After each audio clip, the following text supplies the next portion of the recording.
కారుణ్య నియామకాలకు సంబంధించి దేశ సర్వోన్నత న్యాయస్థానం సంచలన తీర్పు వెలువరించింది. కారుణ్య నియామకాల విషయంలో వివాహితురాలైన కుమార్తెను మినహాయించడానికి వీల్లేదని సుప్రీంకోర్టు ధర్మాసనం స్పష్టం చేసింది. ఈ నియామకాలకు సంబంధించి కుటుంబ నిర్వచనంలో వివాహితురాలైన కుమార్తె భాగం కాదంటూ గతంలో అలహాబాద్ హైకోర్టు ఇచ్చిన తీర్పును తాజాగా సుప్రీంకోర్టు పక్కన పెట్టింది. అర్హత ఉన్న కుమార్తెకు పెళ్లైందన్న కారణాన్ని సాకుగా చూపి కారుణ్య నియామకాన్ని నిరాకరించడం సరికాదని గతంలో బాంబే, కర్ణాటక హైకోర్టులు ఇచ్చిన తీర్పులతో ఏకీభవిస్తున్నట్లు సుప్రీంకోర్టు వెల్లడించింది. ప్రభుత్వ ఉద్యోగులు సర్వీసులో ఉన్నప్పుడు మరణిస్తే వారి స్థానంలో పెళ్లైన కూతుళ్లు అర్హులేనని తేల్చి చెప్పింది. అయితే కారుణ్యం ఆధారంగా తనకు fair price shop dealer licence ఇప్పించాలంటూ ఒక మహిళా పిటిషనర్ అలహాబాద్ హైకోర్టును ఆశ్రయించారు. కుటుంబ నిర్వచనం నుంచి వివాహితురాలైన కుమార్తెను పక్కన పెడుతూ 2019లో ప్రభుత్వం ఇచ్చిన ఆదేశాలను ఆమె సవాల్ చేశారు. తనకు వివాహం జరిగినప్పటికీ దివ్యాంగురాలైన సోదరిని చూసుకుంటూ తల్లితో కలిసి ఆ దుకాణాన్ని నిర్వహించినట్లు పిటిషనర్ కోర్టుకు తెలిపారు. తల్లి మరణం తర్వాత ఆమె లైసెన్స్ కు దరఖాస్తు చేయగా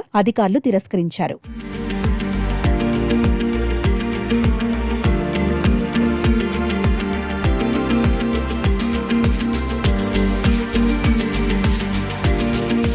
ఈ విషయంలో ప్రభుత్వ ఆదేశాలని సమర్థించిన అలహాబాద్ హైకోర్టు ఈ నియామకాలకు సంబంధించి కుటుంబ నిర్వచనంలో వివాహితురాలిన కుమార్తె భాగం కాదంటూ హైకోర్టు తీర్పునిచ్చింది. దీన్ని సవాల్ చేస్తూ ఆమె సుప్రీంకోర్టు తలుపు తట్టింది. ఆమె పిటిషన్పై విచారణ జరిపిన సుప్రీం ధర్మాసనం కీలక వ్యాఖ్యలు చేసింది. ఆమెకు లైసెన్స్ నిరాకరిస్తూ జారీ చేసిన ఆదేశాలను న్యాయస్థానం తోసిపుచ్చింది. 4 వారాల్లో సదరు మహిళకు లైసెన్స్ జారీ చేయాలని సంబంధిత అధికారులను సుప్రీంకోర్టు ధర్మాసనం ఆదేశించింది. వివాహం జరిగినా తల్లిదండ్రులపై ఆధారపడి జీవిస్తున్న కూతుళ్లకు తాజాగా తీర్పు ద్వారా సుప్రీంకోర్టు భారీ ఊరట ఇచ్చింది. అదే సమయంలో ప్రభుత్వ ఉద్యోగులు సర్వీసులో ఉండగా అనుకోకుండా మృతి చెందితే వారి స్థానంలో ఇచ్చే కారుణ్య నియామకాలకు పెళ్లైన కూతుళ్లు అర్హులేనని తీర్పునిచ్చింది. పెళ్లైందనే ఒక్క కారణంతో మహిళల హక్కులను కాలరాయలేరని ధర్మాసనం స్పష్టం చేసింది. కాగా ఉద్యోగంలో ఉండగా తల్లిదండ్రులు మరణిస్తే ఆ కుటుంబానికి ఆర్థిక భరోసా ఇచ్చేందుకు కారుణ్య నియామకాలను ప్రభుత్వాలు ప్రవేశపెట్టాయి. చాలా ప్రభుత్వాలు కేవలం కుమారులు, వివాహం కాని అమ్మాయిలకే అవకాశం కల్పించాయి. ఈ వ్యవహారంపై సుప్రీంకోర్టు అభ్యంతరం వ్యక్తం చేసింది.